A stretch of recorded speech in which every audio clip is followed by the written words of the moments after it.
Hello, everyone, and welcome to this awesome webinar, ProdCast Ask Us Anything. We have an exceptional panel. How often is it you get the likes of Michael, Martin, and myself in front of you on a webinar like this? Really is asking the experts. Oh, and Luke as well. Don't forget the Luke. What we'll do, a couple seconds whilst everyone logs in, is I'll run through a few housekeeping items. Number one, the whole session is being recorded, so don't fear if you miss an answer or you fail to click a resource in the chat that we link. Anything that's covered today will be sent out afterwards in the follow-up email with the recording, all the resources, and any questions that you guys answered that were particularly good questions that have meaningful answers. We'll include those as well. So never fear, you're not missing out. Another item, if you do want to ask questions to our hosts, there is a Q&A button at the bottom of your Zoom toolbar. Please add it in there because then it adds it into a nice succinct format for us to get to, make sure we don't miss any questions, all that good stuff. And then stay tuned in the chat as well, because when we do some questions, I'm guessing we'll have answers that require a bit more in depth, and then we can link resources or videos or previous webinars that may answer them as well, and all that good stuff. So without further ado, we'll do a quick round robin, as if most of you haven't seen all of these awesome people before. I think, Michael, if we start with you. Hey everyone, Michael Nordström, head of Qlik Products at Vizlib. So it's me you should ask for new features. I'm the one that's going to reject some of them, and yeah, basically decide what goes into the product and what doesn't. So yeah.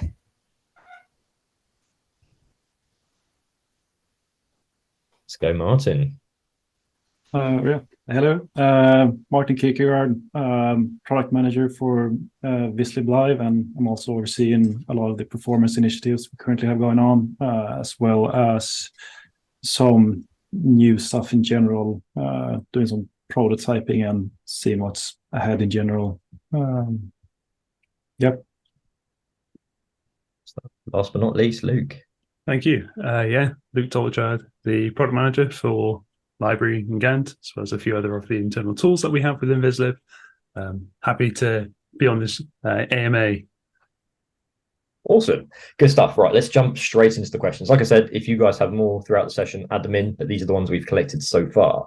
So starting off, let's go right into it. This is probably one for you, Michael, in regards to collaboration, I guess. I don't want to set up a server, but can I still use Writeback? So theoretically, yes. There are some use cases where you could use Writeback without a server. We typically don't recommend that, though, because there are some features that will be missing. There's not the same type of security. So we definitely recommend you using the server with Writeback. The server is now available for every single Qlik solution out there. So even if you're on Qlik Cloud, you can use our server, and you can choose to install the server on Windows, or you can choose to install it on a Docker container. So you have that option. For the future, we're also looking at a solution where we could potentially host the server for you to make that whole transition a little bit easier, but it's not something that we have today. We also have lots of partners that are really keen to help you with hosting the server or setting up the server. It's actually not such a big deal as it may sound, and the advantages are big. There's a lot of things that you can only get through the Vizlib server. You also get things like scheduling for finance report and other types of features that are in there. So it's not just the Writeback, it's also everything else that you get. Good stuff. Thank you for that. Right, this one is got to be a Luke and a library question. Is there any way to customize, size and label top menu buttons?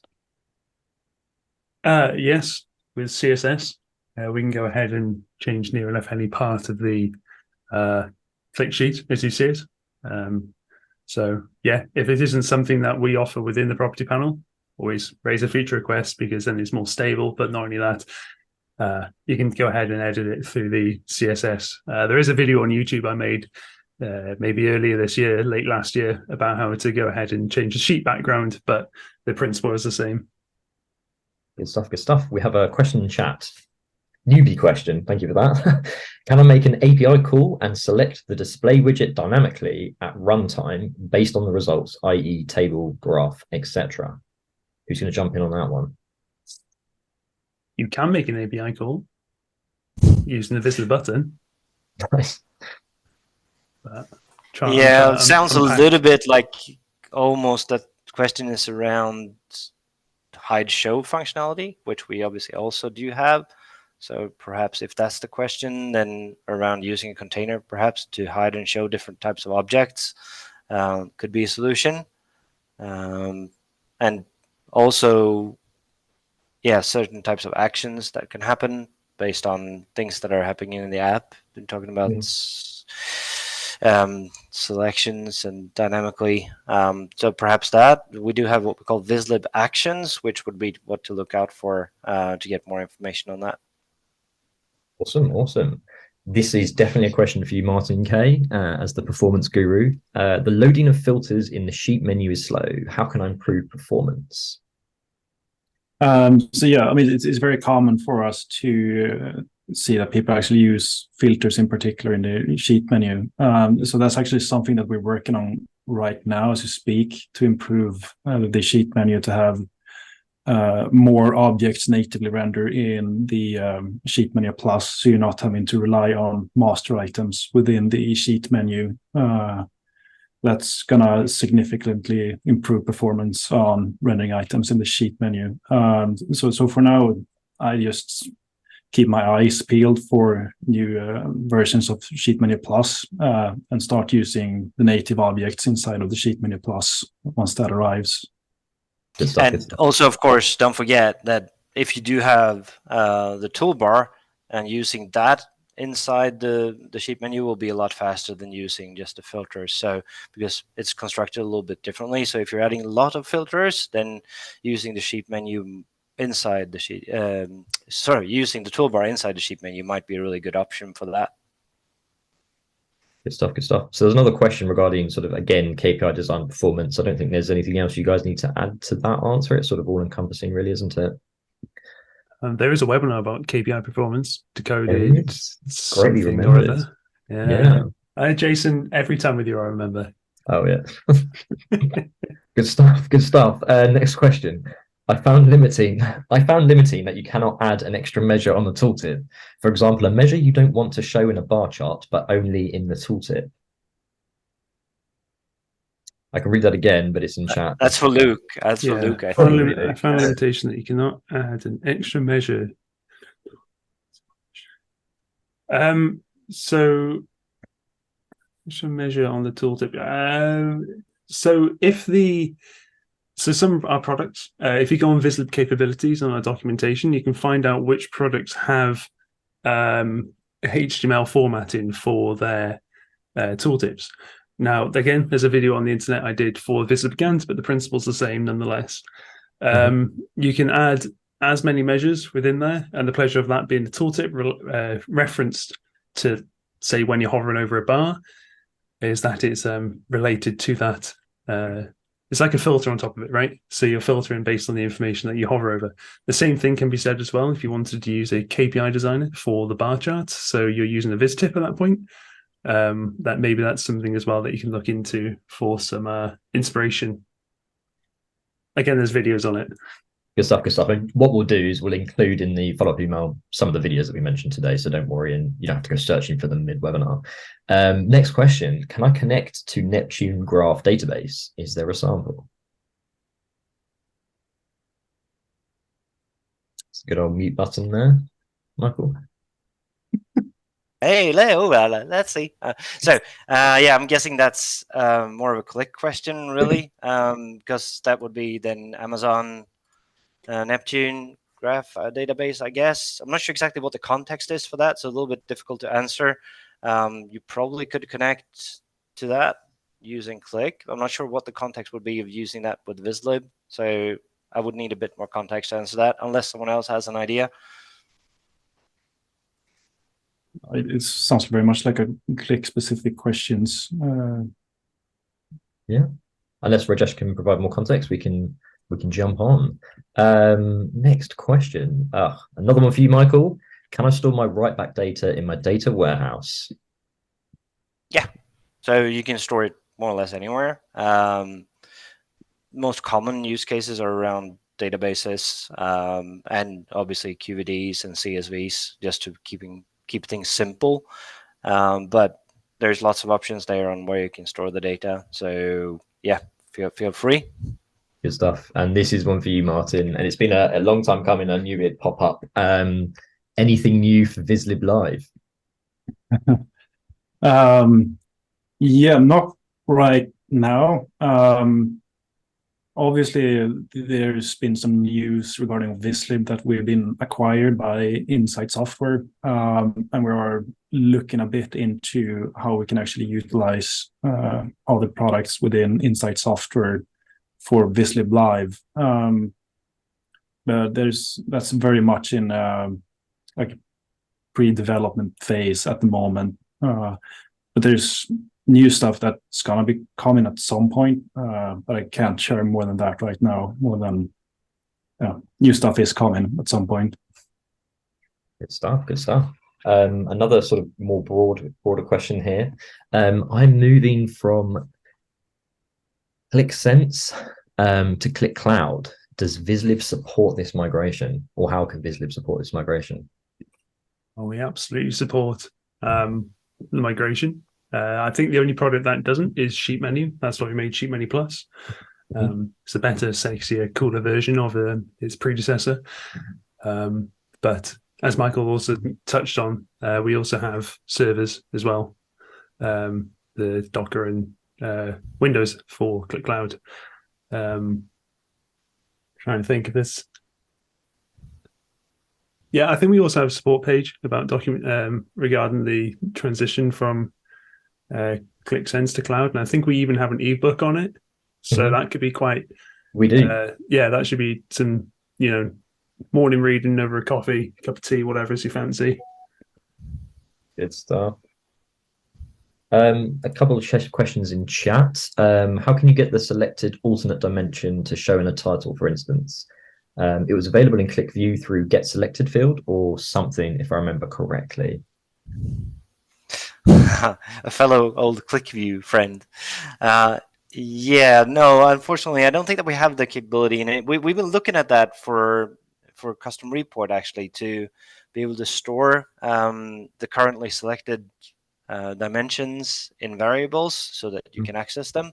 But it's not something that we typically do have in all extensions, unless I'm missing something for library, Luke. But I don't think that we're... No, he's shaking his head. So. No, I don't think so. I mean, there's obviously the several Qlik functions, like the get selected count, for example. I think that's no. But this one's different. Yeah, what they're asking for here is more like just the one that you have selected, which is don't think that we have that, because probably be a feature request that we may be able to look into. But it all depends on what Qlik allows us to do through their APIs.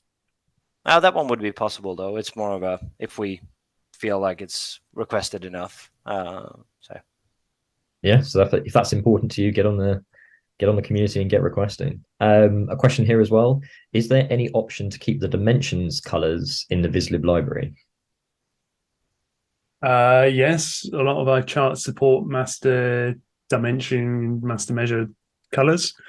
So we also have our own various color palettes that you can use in persistent colors. So maybe some additional information on that. But yeah, to my understanding, yes. I think that's probably fair to say across all of our products, there's vast capability of customization and colorization. Good. We're rolling through the questions here, and there is so many more in the list. How much data can I export from the custom report? Okay. So we use the native export functionality of Qlik for the most part, and especially in the custom report where we just dynamically create the charts, we tend to use the native functionality. I think the current limitation of that is something like 5 million cells. So if you have 10 columns and 500,000 rows, that should still be fine. But it's somewhere along those lines. So you will run into a situation where you can't export. The thing, though, if you're exporting such large amounts of data, there's lots of other ways to do that in Qlik. You can use an on-demand app, have that generated. You could start a reload that does the export or a task, and you could use our extensions to create buttons to run those things. So if you're doing a lot of that, there's other ways to do it, which is probably more efficient than using the custom report for it, which isn't, I mean, really not meant for just exporting. I know it's used a lot for that, but if you're exporting such large amounts of data, like hundreds of thousands of rows, then maybe you should consider a different approach. Yeah, makes sense. Makes a lot of sense. Next question. Is there any option to only reduce size of dimension in finance report? If I reduce size column width, it impacts the whole reports. Am I using it right, or am I using the right option, or is there any other option I can try? Oh, that's a good question. I probably should know that by heart, but it's been a while since I was looking at the details of the settings in the finance report. You should be able to reduce the size of the dimension, and you should be able to do it quite flexibly. So we would have to get back to you on that one. I would have to double check the settings in the finance report for that. Cool. We can include finance settings in the follow-up as well. That'd be pretty awesome. Right. Does Vizlib plan to have a trellis chart? That's an interesting one. We already do have a little bit of trellis functionality, actually. Let's see if I can just quickly pick something up here. Hold on. Let me do this. Let me share my screen. Custom report. So if we just do this, custom report actually has a trellis functionality. So if you do that, you will enable trellis on this dimension. And so that works. And then if you want to do a different dimension, you can choose a different dimension and then enable trellis on that instead. So want to do it here. We probably need to activate this one, don't we? There we go. So yeah, you can do that, and then you can have different sheet sizes and things. Actually, there is one more thing around trellis, and we mentioned this in an earlier webinar. I think I have. Let's see. So here, this one. So this is something that we're working on. So for the current roadmap, we're building this right now. So we're actually adding charts into tiles. So in tiles, we're adding line charts and bar charts. This will mean that you can create very sort of nice looking KPIs and maintain them super easy. But it also means that you can essentially create a trellis chart using tiles. So kind of have it in custom report, and definitely will have something that can do trellis in the future. Awesome. Love the visuals as well. Always helps to answer the question a bit better. Right. Vizlib bar charts do not have option to view date when we right click like native Qlik has. This is useful to view data in table format. Can this be enabled? It's a good old Lukey question there. I'm actually having a quick look now. So could I possibly come back to that? Because I don't think off the top of my head we would, but I'm pretty certain there's the option for to be able to see the or the fields being used within. We can send it back to you in a second or so. I can ask another question whilst you get the answer. Is the app reloaded each time a user inputs data in write back? Any special recommendation if there are several users working at the same time? So you actually don't have to update the app every time you input data. It often makes sense to do that, but you can also just store the data and don't update the application. There's lots of things to consider when you have multiple users. For one, you do need the server, because otherwise you'll definitely end up in colliding writes at the same time, and it will just be really difficult. The server handles that. So you will need the server, and then it will actually queue things. The server can also lock individual rows while you're working on them. So in general, the server will help you with managing simultaneous updates and doing them at the same time. So I guess that's kind of the answer to that. Good stuff. Just to add a bit to that, I mean, if you're a lot of users using collaboration functionality at the same time, we do have row lock-in to make sure that you don't edit the same fields at the same time when using, for example, the write back table. Good stuff. Good stuff. Just to answer my question, sorry, just to answer my question. We don't support it. It looks like this is something that Qlik have implemented into at least their bar chart from what I can see. Maybe all their access charts have this new functionality. It's the first time I've actually seen it, so maybe it's something that we can exploit into our products as well. So cool. Yeah, feature request, and like Michael said, if there's enough people shouting for it, we can definitely look at including it. Good stuff, good stuff. And I think this is an attachment to that question as well, Luke. Also, when a Qlik native bar chart is added in the Vizlib container, view data is not an option. It's probably something that we just have to white label. So please do raise the ticket. It helps us track what's being said, who's wanting what feature. So yeah, if you can please do that, that'd be great. Good stuff, good stuff. Can you expand calculation time on Vizlib custom reports? So we don't limit the calculation time in the custom report. So the calculation there depends on how fast things are calculated by Qlik. So the way the custom report works is that we on demand create a visualization, and if assuming this is a native Qlik visualization, then it's exactly the same visualization that you would create if you went into edit mode and created the chart yourself. So we rely on Qlik for that. Perhaps one thing to mention around that, because I did see this question and I just wanted to show this as well. So we do have a functionality called defer layout update. So if you have larger data sets, it's actually quite useful to be able to sort of make your selections first and then have the table update. This won't solve the calculation time, but it will at least make it easier if you have larger data sets and do multiple selections. Then you could do the defer layout update, and then it will actually wait until I'm done, and then it will update when I click the button.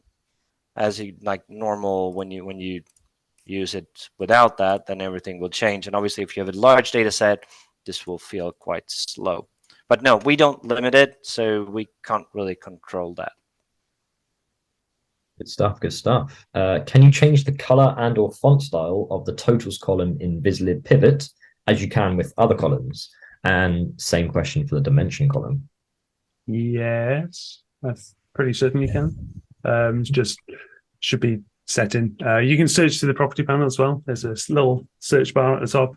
So like, for example, maybe type in totals, something like that. And hopefully you'll be able to see a one of the properties you're looking for. I have seen it myself, so I know it is possible. Good stuff, good stuff. Oh, this is a lovely Gantt chart question, Luke. Can I do paginated reporting in the Gantt chart? It's something that we're actually looking into. There's a feature request that's come in about the full Gantt to PDF. We're looking at about how we can look about how we can increase the pixel density, so the clarity of the export, and it is something that we're looking into. And the solution that we seem to have come across is paginated reporting, so that's kind of cool. Nice. So TBC, more to come. Will there be any functionality on coloring different rows in Qlik table and pivot table based on the level? For now, I am using dimensionality, but it is not always applicable. Head scratcher there. I mean, I would probably do the same if I had to color based on dimensionality. I would use dimensionality. So otherwise, coloring different rows, it sounds like you're trying to create a report. And if you're trying to create a report, maybe you should take a look at the finance report. It doesn't only do P&Ls and balance sheets. It's also really good at reports. And that's the typical use case where you have different colored rows and different backgrounds and borders and things in the report. So perhaps taking a look at finance report might help there. Good stuff. Good stuff. Love that. This is a good question. Can you use Qlik on other extensions? I know we did have a little look internally about what we could do, but at the moment it's for Qlik only. But maybe this is a good point to maybe touch on a little bit of Vizlib Live and possibly ISW. Love it. Yeah. I don't know if you want to carry that, Martin. Yeah, but I mean, if you're looking at using other extensions for other BI tools, we could always recommend Power On for Power BI.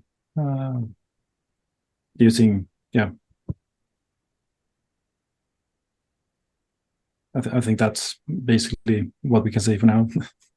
Yeah. So nice ground, carefully treaded there, chaps. Well done. Well done. There was a release where you can dynamically color header dimensions. Oh, that's you, Luke. That's me. I'm a moron. There was a release. I was going to ask you a great question. Why is it quicker loading the same amount of KPIs only in one graph instead of 4? There was a webinar on it, but there always is. There is. We've done a lot of webinars. You have to remember, but the reason for it is to do with the number of times essentially Qlik has to stop and start with rendering an extension. So if you have, for example, 15 items on your sheet, Qlik essentially has to go from top left to bottom right, row by row, of rendering or seeing if there's something to render. If there is, then it will do its little calculation, do it, blah, blah, blah, blah. Of course, Qlik does prioritize their own extensions over third parties, and that's no matter if it's Vizlib, another competitor to our product, or your own custom extension. That's just how it works. But including as much as you can into one KPI is a really good performance improvement, depending on also how complicated, how much formatting you've got. So there's a number of variables, number of factors that go into performance. So it's not just, unfortunately, one silver bullet. There's many silver bullets that take down the beast of performance. Love that. Love that. We've also got a question from an esteemed Vizlib legend here. Can we use dual in bar charts now to be able to, e.g., display both a count and a percentage on each bar? Give me a second. I know there was we had a internal topic where we were looking at dual for all of the axis charts. So that's line chart, bar chart, even the pie chart, waterfall, and another one I can't remember at the moment. Combo, I think. So I'm going to say yes. If not, it will be coming to a bar chart near you. Oh, nice. Home delivery. I like it. Is there any functionality of exporting charts together with selection bar with all selections listed? Exporting, so like exporting a PDF of the selection bar, including the others, that would work. The selection bar itself doesn't really export. It doesn't matter. Okay. Question cancelled, I guess. Yeah. All right. Next Good one. Qlik allows for sorting on the first measure in a pivot table. Can we do the same in Vizlib pivot table? Yes. I mean, isn't there a button for sorting on the dimension in the Vizlib pivot? Yeah, but I think they want it on measure. That's what. So the information. On the first measure, not the dimension. It's. I was asked this question a while ago. Maybe it's the same person who asked me this. But yeah, please do raise a feature request that helps understand what people actually want from us. I know this is actually a requested feature, being able to filter, sort at least on the measures. It's complicated. Please believe me.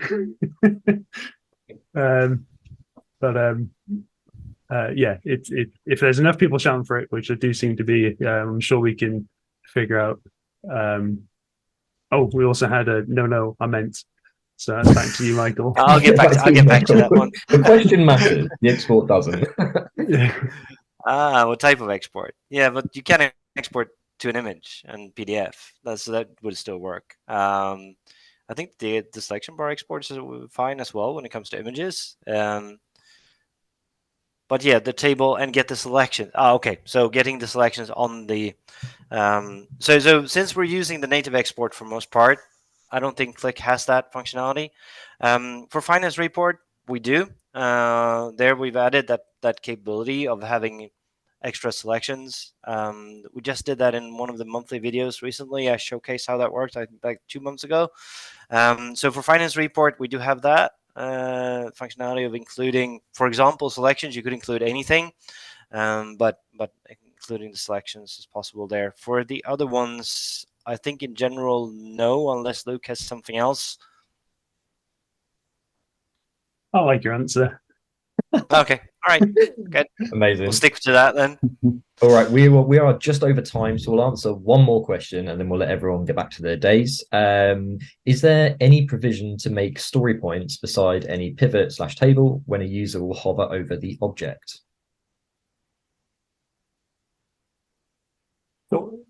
So as in like a tooltip or Viztip or?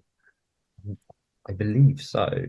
Hover over. I know that we, again, an internal topic that we have been investigating is a better way for hosting Viztips. So keep an eye out. I can't promise when deadlines are.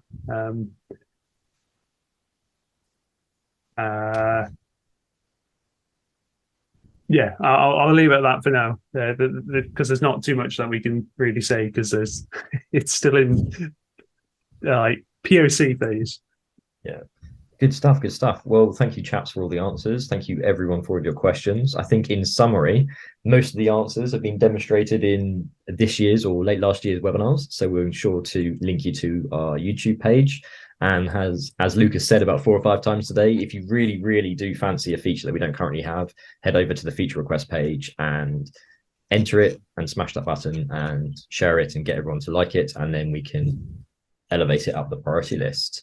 As I mentioned at the beginning, this whole session was recorded, so we'll send that out to you all shortly, and then everything we've mentioned or we've linked to here in the chat, we'll also include that in follow-up, so you are sure not to miss out. So thank you very much from me to all of you. Thank you very much to our panelists and from our panelists, and I look forward to seeing you all in the next one. This seems to be a really sort of awesome sort of platform to interact with everyone live, so hopefully it's something we can do more frequently.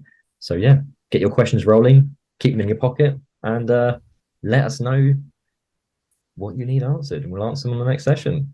Yeah. Thank you, everyone. Goodbye. Thanks, everyone. Bye. Cheers. Bye.